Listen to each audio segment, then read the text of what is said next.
as a personality, as an entertainment. Thank you, buddy. To rate the current UFC champions as personalities, as sure, from top to bottom. Sure. What are your thoughts on them as self-promoters? Well, I mean, by name, the greatest entertainer in our sport right now is Sean O'Malley, but Sean has company. Israel Adesanya, by example. Here's what you got to understand, and very few people do. Okay, there's 778 athletes under contract with the Ultimate Fighting Championship. Of those 778, there's only 6 of them that are even aware that the face of the company is a title, and that the face of the company, the most popular fighter, red panning night, if you will, that is a competition, and they're never going to get signed. There's never going to be a bout agreement. There's going to be a press conference for it. But there is a competition all the same. So you got 778 guys. Only 6 of them are even aware that this is a thing. Of those 6, 5 of them have agreed to play, and of those 5 of them, 3 of them are worth a damn. So you got O'Malley, and the number one thing that O'Malley has that other people don't is he has an awareness that he's in a competition. You then have Adesanya, and that order has changed over time, by the way. Adesanya, on his own, in August of last year, said, I'm out. He said, I'm going to take a little hiatus. Even on hiatus, he is red hot. I mean, I see him, people go, he sends out a tweet, and the people that engage him, I'm just sharing with you, it's very hard to stay in the spotlight, to stay in hearts and minds of people when you're not doing it. Adesanya is so good at it, he's doing it. He's number 2 to O'Malley, and he's not even competing right now. I think that Colby Covington's got a very special place. And again, it's because he's aware that there's a competition even going on. And, you know, Red Panda Night still runs the day. I don't know how. In all fairness, I don't know how. Conor has excluded this community. He's now trying to ingratiate himself to the community, which it seems like they're open. These fans seem very open. But if you see other guys that took that same path as Conor, they would be done. Everybody's got a star, and the star dims. Conor's is brighter. He's got a bigger gate now. He's outdone his own number 1 record. He's got every record from 1 to 10 in live gate.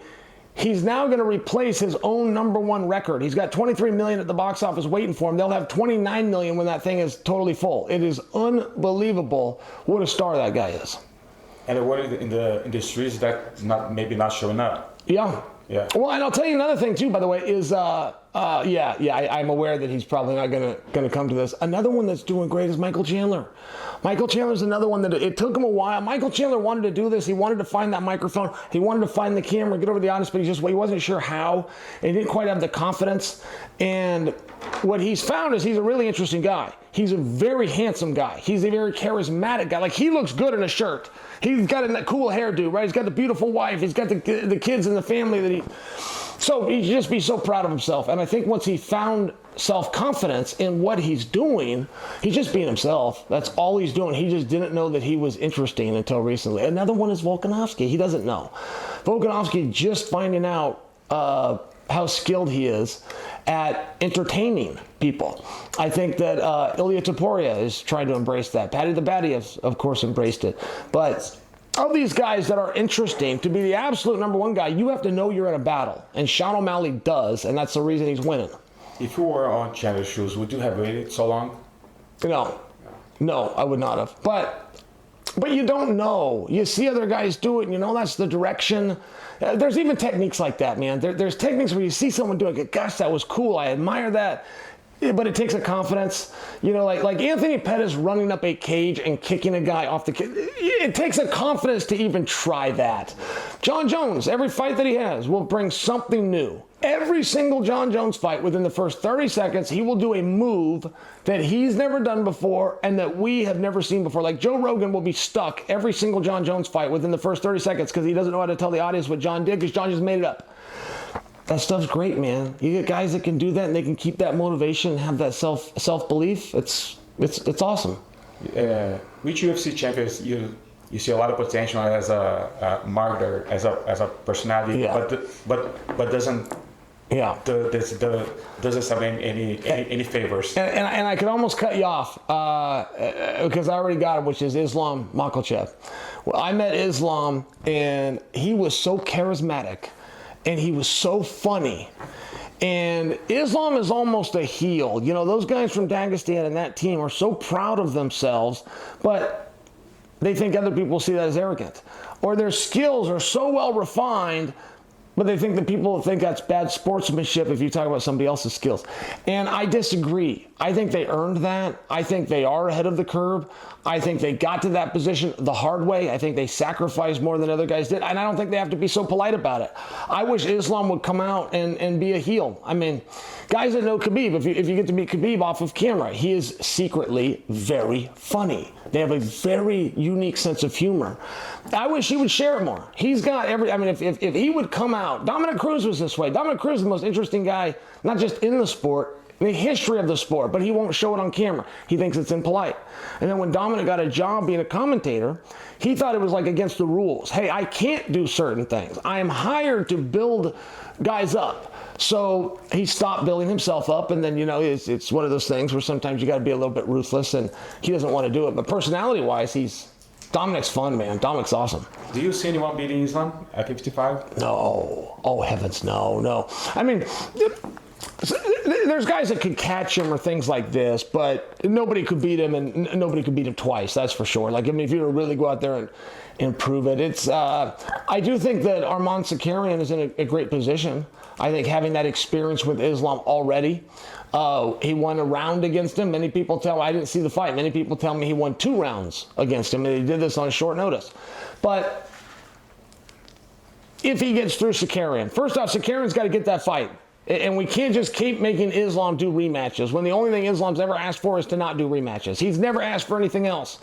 So I feel as though, you know, it's going to be a hard fight for Sakarian to get, if he gets it, and Islam can get through him. It sure seems like he'd have his hardest work in the rear view. I just don't know if he can stay in the weight class much longer. Yeah. You know, there's a lot of talks now about him fighting Leon. Yeah. If Leon beats Belal. That's right. And while that looked like not a possibility, they tried to do that for UFC 300. So once the company quietly tries to make the fight, the company now can't tell the guys, hey, you're keeping you at your weight class. Like, they just can't. The door is open, and Islam's very right to walk through it. I mean, let me share something for you. The number one reason MMA fighters retire, number one, not even a close second, number one, they don't want to make weight anymore. That's the number one reason they retire. You've never seen anybody retire and tell you, I don't want to make weight anymore. They tell you about the lifestyle, the hard work, I want to spend more time with my family. They don't want to make weight anymore. That is why they retire. And when they went to Khabib to keep Khabib in the sport, when Khabib retired and tried to resign the championship and they refused to accept it back and they tried to keep him, they went to the contract and they tried to change numbers. And the numbers was his pay. The numbers was his participation. The numbers was his sponsorship. That was the wrong numbers. If they would have made it 170 pounds, they would have got Khabib to do one more. But the promoters don't understand that. The fighters themselves don't verbalize it, and they might not even understand it. They think it's, you know, it might be more subconscious. But you would have got Khabib if you could have kept it 170. And I tell you that on the heels of Islam, because at some point, Islam's going to be in the same spot. You can either retire him and not see him fight anymore, or you can let him go to 170. But it's not going to be both. And Khabib had one more in him as well, but he didn't have one more at 155. That's the truth. That's the real reason they didn't get him to do that last match. It was none of the other stuff you heard. And I'm telling you that because don't make the same mistake with Islam. You want to box him into a corner, go ahead. And maybe he's not a big draw, but neither was Khabib. And one day, the guy that was begging to fight Conor, you're now begging him to do the very thing that you told me he wasn't popular enough to do a couple of years ago. I'm just letting you know the same thing's going to happen to Islam, and they're not going to keep him at 55, so they can lose him, but those are their choices. For many years, we as the community saw you as maybe the guy to one day will replace Dana White, but it turns out that probably Dana White's never going to leave. Do you see yourself as a promoter, like having your own events? Or just running a show one day? I take that as a tremendous compliment. Just because Dana White works so hard and he's created something so great, like that is a tremendous compliment to even be compared to him. But if the day ever came that he stepped down, this entire sport is going to be in a lot of trouble. And it's something they might recover from. They might find an answer. But it's going to take 5 people to do what Dana does. He does the work of 5 men, and not just because of the effort and the enthusiasm and because he understands it, but he's just got the drive, he's got the energy, he's got the personality, and I don't ever want to see him go. I will tell you that this is my number one sport that I'm a fan of, and they got the right guy at the helm. What's the biggest change you think needs to happen in MMA that maybe as a promoter is not doable, but as a fighter you think should happen? Well, okay, this could never happen is a forfeiture clause. I would like it. You can't make any money do it. I mean, it literally could never happen, but we did it in wrestling. The NCAA does it still. The NCAA is a for-profit organization. They do it all the time. You have a wrestling dual meet.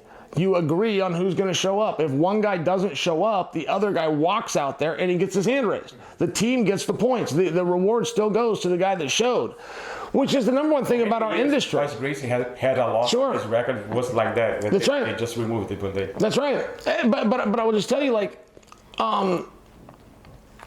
the number one thing about this sport is win. That's the number one thing. It's not about who's faster, who's worked harder, whose mother fed them better. Can you beat the guy at this time? Can you beat him Saturday the 23rd, 7 p.m. at T-Mobile or not? It doesn't matter if you beat him in the practice room. It doesn't matter if you would fight him a month later. Can you beat him at this time that you agreed to or not? And if you say yes at one point, and then eventually you say no, or particularly the day before because you missed weight or something along these lines, the other guy wins. It's a win, period. It's a win in every single sport. The Super Bowl, the time and date next year, and the one after that is set. The Olympic Games for this year, for Los Angeles in 28, and for Rome in 32. Every finals is already set. Those teams walk out there or they don't. And if you don't, we're still going to make a gold medalist that day. And I don't understand that about our sport. You'll have guys that do forfeits or guys that openly say, I'm not tough enough to do it. For whatever reason, I want to have heart. I mean, when a guy's hurt or something, I don't want to kick him when he's down. However, for whatever the reason, if he tells you, I'm not even tough enough to leave the locker room, I'm not even tough enough to try, how does he stay in the ranking above somebody else? It doesn't work in real life. It doesn't work on... I mean, if you wanted to take it to the highest level of fighting, the only time that fighting actually matters, your military. My military versus your military. My military can't show up. We're not tough enough to show up. We lose. Yeah, I don't understand it. That's what I would like in this sport. I would like that. This sport is inundated with fake tough guys. Oh, I'm tough and I'll do that and I'll fight anybody. You sign a contract, but not at that day. Guys, we've seen guys pull out of fights 2 months early. How would you possibly know if you felt okay 2 months from now? How would you possibly know? I mean, I'm in Brazil. I don't want to disrespect Charles Oliveira, but it's a paper cut. It's a little tiny paper cut on his head. He pulls out of a fight with Islam that's 5 weeks away.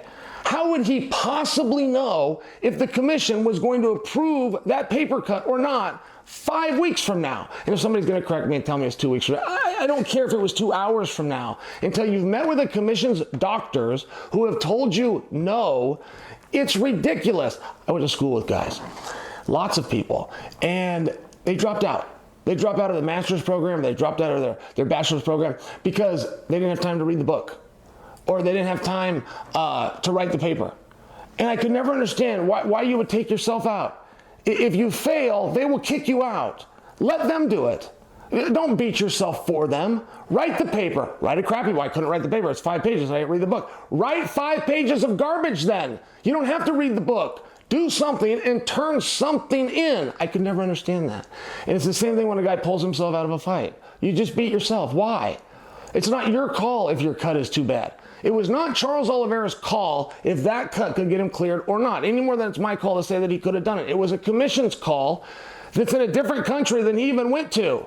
You can't pull out of a fight for a cut that the commission hasn't said you can't fight with. But he did.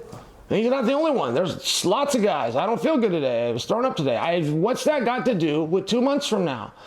Or what if it's the day of the fight and you throw up? You're going to pull out of the fight? I don't understand. What if the fight is going on and you throw up? You can't fight through that? Like, what are you talking about? It's a very weird mindset. And as I only bring that to you, not to give Charles or anybody a hard time or even my friends that dropped out of school. I'm just saying it's about time. The entire contract, it's not about the money, or can you beat him at this agreed upon time? And if you say no, fine, we will take you at your word. But now we have to adjust the rankings and or take your championship or whatever it might be. We have to do that.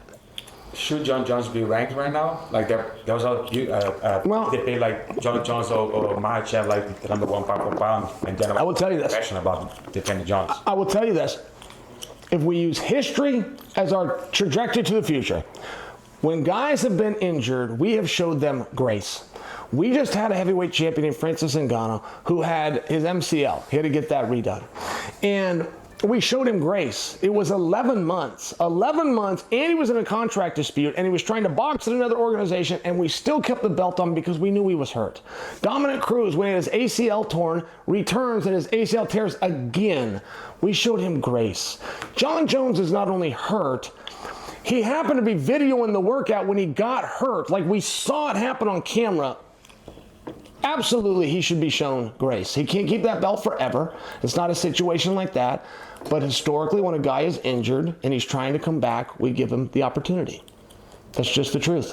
And should Jon Aspinall be seen as the quote-unquote real champion? Well, I'll let them debate that because I don't see what the difference is. Now, this is coming from a guy that never was champion, and I imagine if I was interim, then I'd want to be the something else. And if you become champion, then you want to become double champion. I would imagine. But for me and where I'm sitting, which is where most of the population is, if it's world champion, I don't care what comes in front of it. I don't care if it's interims in front of it, undisputed in front, light heavyweights in front of it, middleweights in front of it, flyweights in front of it. I really don't care. If it says world champion, you should be very proud of that. And yes, if Tom is the world champion of the active heavyweights, yes, he should be very proud of that. And there is a misunderstanding on that, though. It's a misunderstanding created by the media because the media misunderstands. But if Jon Jones shows up and he fights Stipe Miocic, there is a belief that Tom Aspinall will be in the front row as the interim champion. If Jon and Stipe both retire, as they're reported to do, Aspinall now becomes your undisputed champion, which is the entire reason you keep the belt on him. That is what's believed. That is not true. An interim champion, of which we fiercely adhere to the rules we make up as we go, but an interim champion does exclusively mean, per the Oxford English Dictionary, for now. So the for now that you're champion, the for now is while the undisputed champion is out, which means the moment the bell rings for Jon Jones versus Stipe, Tom's no longer champion. Jon is. It's not Jon's belt that goes away. It's Tom's. So if at the end of the fight, Jon turns and calls out Tom, he is now not calling out the interim champion because he's no longer interim champion. So it's not a matter of you got the interim champion and the undisputed champion, or a matter of Jon saying, hey, thank you all and goodbye, I'm retired. It's not a matter of that. And then his undisputed or his interim gets elevated. The moment the bell rings, his interim is gone. And I'm just making that distinction because people are not understanding that. So when push comes to shove, if you really want to do that, I'm a big supporter of Tom Aspinall. But if push is going to come to shove, it's not Jon's belt we take away.